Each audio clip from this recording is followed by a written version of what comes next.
আসসালামু আলাইকুম এভরিওয়ান, কেমন আছেন সবাই? আশা করি ভালো আছেন। আজকে আপনাদের জন্য একটি স্পেশাল ভর্তার রেসিপি নিয়ে এসেছি। আশা করি আপনাদের কাছে অনেক ভালো লাগবে।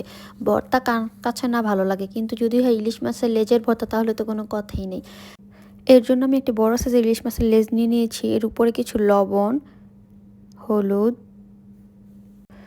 কিছু মরিচের গুঁড়া দিয়ে ভালো করে মেখে 10-15 মিনিটের জন্য ইলিশ মাছের লেজটা আমি রেস্টে রেখে দেবো। ভিডিওটি ভালো লাগলে অবশ্যই আমার চ্যানেলটিকে সাবস্ক্রাইব করবেন, লাইক করবেন, ফ্রেন্ড অ্যান্ড ফ্যামিলির সাথে শেয়ার করবেন। তারপর আমি একটি কড়াইতে কিছু সরিষার তেল নিয়ে নিচ্ছি। সরিষার তেলটা একটু গরম হয়ে আসলে এর উপর আমি ইলিশ মাছের লেজটা দিয়ে দিব। লেজটা দিয়ে আমি লেজটাকে ভালো করে ভেজে নিব। মাওয়া ঘাটে ইলিশ মাছের লেজের ভর্তাটা অনেক মজা করে বানায়। ওনারা হাম্বল দিস্তার মধ্যে বানায়, তো আমি আজকে পাটার মধ্যে বেটে নিব। পাটার মধ্যে বেটে নিলেও ইলিশ মাছের লেজের ভর্তাটা কিন্তু অনেক বেশি ভালো লাগে। আমি মাছটাকে একটু উপর পিট করে ভালো করে ভেজে নিব। এর মধ্যে আমি কিছু রসুন, কাঁচামরিচ আর শুকনো মরিচ দিয়ে হালকা একটু সরষের তেল দিয়ে একটু ভেজে নিব। একটু ভালো করে ভেজে নিব। সব উপকরণগুলো এখন আমি পাটার মধ্যে নিয়ে নিচ্ছি। পাটাতে নিয়ে আমি ভালো করে বেটে নিব। রসুন, কাঁচামরিচ, শুকনো মরিচ, পেঁয়াজ, ধনিয়া পাতা আর মাছের লেজটি নিয়ে নিয়েছি। এখন আমি মাছের লেজটির থেকে কাঁটাগুলো ভালো করে বেছে নিব। আমি যেহেতু পাটার মধ্যে বাটবো, এই জন্য আমি আগে কাঁটাটা ভালো করে বেছে নিচ্ছি। না হয় কাঁটাটা বাটা যাবে না, বাটা হবে না, আর গিয়ে মুখে লাগবে। এই জন্য আমি কাঁটাটা একদম ভালো করে বেছে তারপরে বাটার জন্য নিয়ে নিব। ইলিশ মাছ আমাদের জাতীয় মাছ হলেও এই মাছের দামটা বেশি, তো এই জায়গায় আপনারা পাঙ্গাস মাছ দিয়েও করতে পারেন।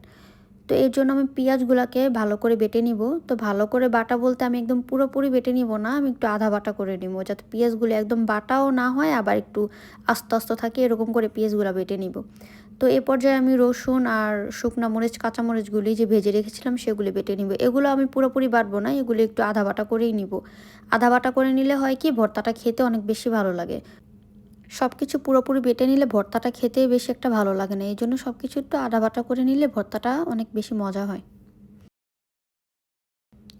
এখন আমি ধনিয়া পাতা বেটে নিব। ধনিয়া পাতাটাও আমি পুরোপুরি বাটবো না, ধনিয়া পাতাটাও আধা বাটা করে নেব। এখন আমি যে মাছগুলো বেছে রেখেছিলাম সেই মাছগুলো আমি বেটে নিব। সব বেটে একসাথে সব কিছুর সাথে মিশিয়ে নেব ভালো করে।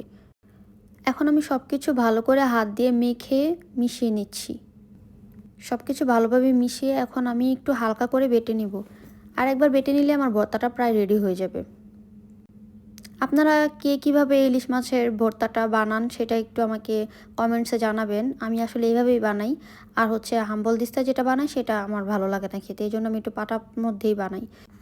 এখানে আমি একটু সরিষার তেল দিয়ে নিব। তো সরিষার তেল দিয়ে সরিষার তেলের সাথে ভর্তাটাকে আমি ভালো করে হাত দিয়ে মিশিয়ে নিব।